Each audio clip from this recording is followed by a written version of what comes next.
स्वागत है आपका हमारी इस नई वीडियो में। और आप देख रहे हो अप्रेंटिसशिप गाइड चैनल। दोस्तों, आज की वीडियो में आपको एक महत्वपूर्ण अपडेट देने जा रहा हूं। अपडेट ये है कि MSD ने अप्रेंटिस पोर्टल पे कैंडिडेट्स के स्टाइपेंड, अटेंडेंस और क्लेम रिइंबर्समेंट की जो प्रोसेस है उसके नियमों में बदलाव किया है। जी हाँ दोस्तों, इसके संबंध में MSD ने काफ़ी समय पहले ही एक SOP जारी कर दी थी, जिसके अनुसार अब DBT यानी डायरेक्ट बेनिफिशियरी ट्रांसफ़र के माध्यम से कैंडिडेट्स को स्टाइपेंड का पेमेंट किया जाएगा। इसके ऊपर मैं पहले भी 2 वीडियो बना चुका हूँ। डिटेल में जिनको जानना है वो मेरे चैनल पे उपलब्ध वीडियो को देख सकता है। और आप हमारे चैनल पे नए हो तो वीडियो को सब्सक्राइब ज़रूर कर लें ताकि नई नई अपडेट्स मिल सके। दोस्तों, शॉर्ट में मैं आपको बता दूं कि DBT क्या है। दोस्तों, पहले जितनी भी एस्टेब्लिशमेंट थी वो कैंडिडेट्स को जो अप्रेंटिस ट्रेनिंग करते थे उनके प्रतिमाह स्टाइपेंड का भुगतान करती थी। जो भुगतान है वो टोटल एस्टेब्लिशमेंट के द्वारा ही किया जाता था। उसके बाद में एस्टेब्लिशमेंट है वो बिल बनाकर DGT को भेजती थी और उसके बाद में क्लेम की प्रोसेस आगे प्रोसीड होती थी। लेकिन अब MSD ने इसमें चेंजेज कर दिया, जिसके अनुसार 75% जो स्टाइपेंड की अमाउंट है उसका भुगतान एस्टेब्लिशमेंट द्वारा किया जाएगा और जो 25% शेयर है वो गवर्नमेंट ऑफ इंडिया यानी MSD द्वारा डायरेक्ट ही कैंडिडेट के बैंक अकाउंट में डाल दिए जाएंगे।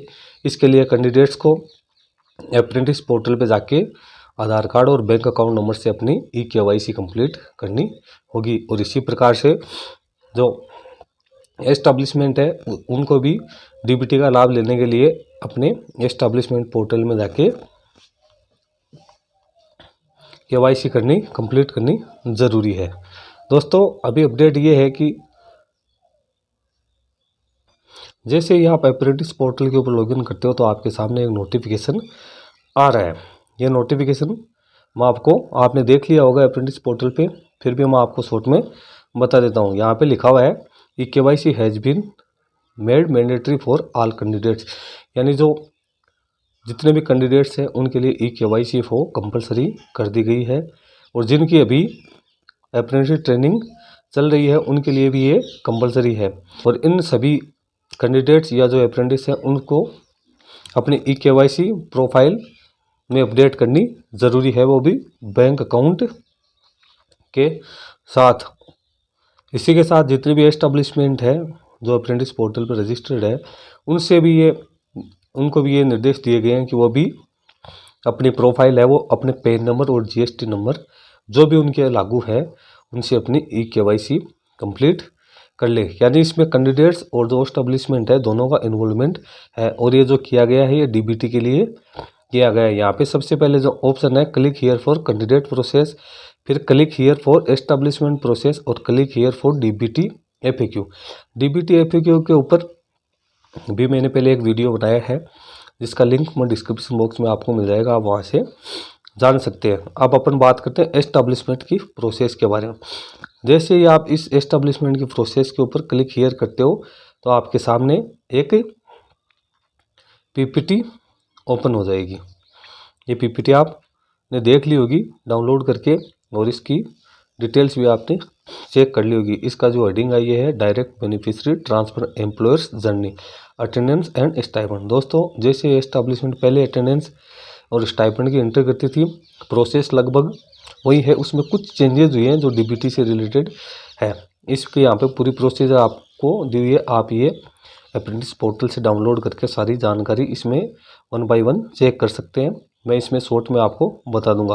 प्रोसेस दोस्तों सेम वही है। अगर आपको व्यू पेरोल डिटेल में जाके उसके बाद कैंडिडेट्स की अटेंडेंस और स्टाइपेंड बढ़नी है। मेन बात इसमें यह है कि इसमें जो अभी ऑन गोइंग ट्रेनिंग जिनकी भी है, जिनकी ट्रेनिंग अभी चल रही है और जिनका पेरोल है वो 2023 में अटेंडेंस और स्टाइपेंड की जिसकी पेरोल में अपन को एंट्री करनी है उनके लिए DBT का चयन है वो एस्टेब्लिशमेंट को मैन्युअली करना पड़ेगा। यानी जिस कैंडिडेट के लिए एस्टेब्लिशमेंट स्टाइपेंड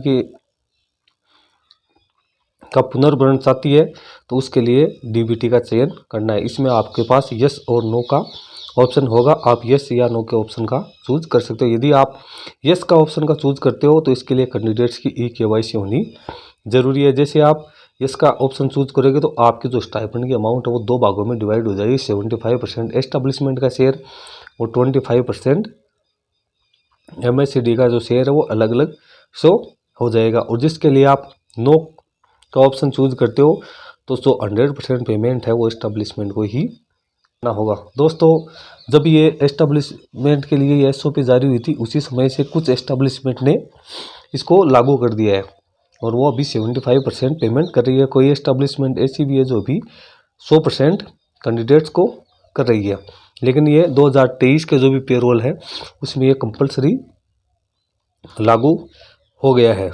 जो भी कैंडिडेट्स को स्टाइपेंड का भुगतान करना है वो इस DBT की स्कीम के माध्यम से आपको करना होगा। यदि कोई एस्टेब्लिशमेंट 100% पेमेंट करती है, DBT का चयन नहीं करती है, तो उनको क्लेम प्रोसेस नहीं होगा।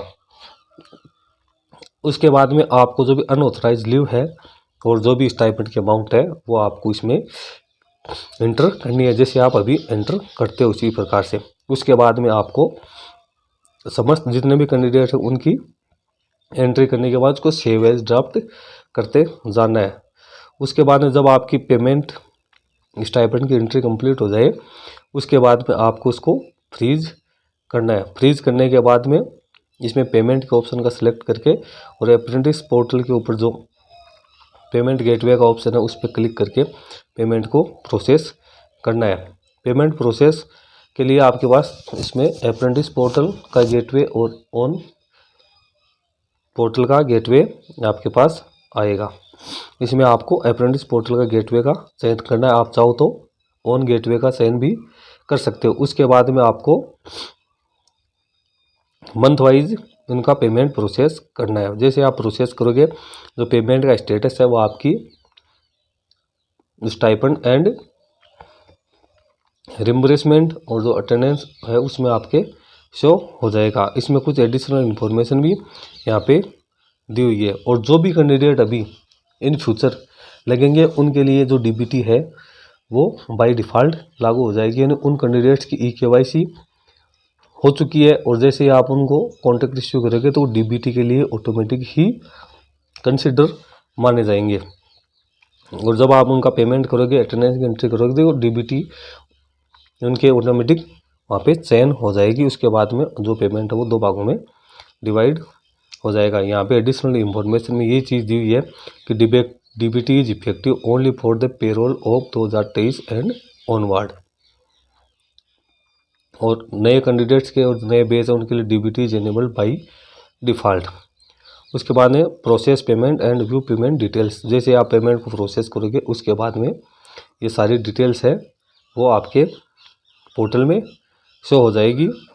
तो दोस्तों ये एक छोटी सी प्रक्रिया है जो मैंने आपको बताई है, लेकिन इसके लिए जो सबसे मेन जो चीज़ है वो ये है कि एस्टेब्लिशमेंट है उनको अपनी प्रोफाइल अपडेट करनी है। पैन नंबर और GST नंबर की मदद से और कैंडिडेट्स की EKYC होनी ज़रूरी है, तभी आप DBT का लाभ ले पाओगे, अन्यथा आपको DBT का लाभ नहीं मिलेगा और एस्टेब्लिशमेंट को आगे कई तरह की समस्याओं का सामना करना पड़ सकता है। इसलिए जो भी एस्टेब्लिशमेंट उसने अभी प्रोफाइल अपडेट नहीं किया वो अपडेट कर ले, और जो भी उनके ऑनगोइंग अप्रेंटिस है उनको निर्देशित कर देंगे वो अपनी EKYC ज़रूर कंप्लीट करवा ले ताकि वो DBT का लाभ ले सकें। क्योंकि कई एस्टेब्लिशमेंट ऐसी है जिन्होंने DBT का चयन तो कर लिया लेकिन उनके कैंडिडेट्स को अभी भी जो गवर्नमेंट ऑफ इंडिया का 25% शेयर है वो नहीं मिल पा रहा है, क्योंकि उनने अपनी EKYC नहीं की है। तो उन कैंडिडेट्स को भी मैं यहाँ पे बताना चाहूँगा कि वो अपनी EKYC कंप्लीट कर ले ताकि उन्हें भी पेमेंट के भुगतान में कोई दिक्कत नहीं आए। दोस्तों ये तो थी जानकारी, बाकी आप अप्रेंटिस पोर्टल से ये PPTs डाउनलोड करके सारी जानकारी चेक कर सकते हो। धन्यवाद।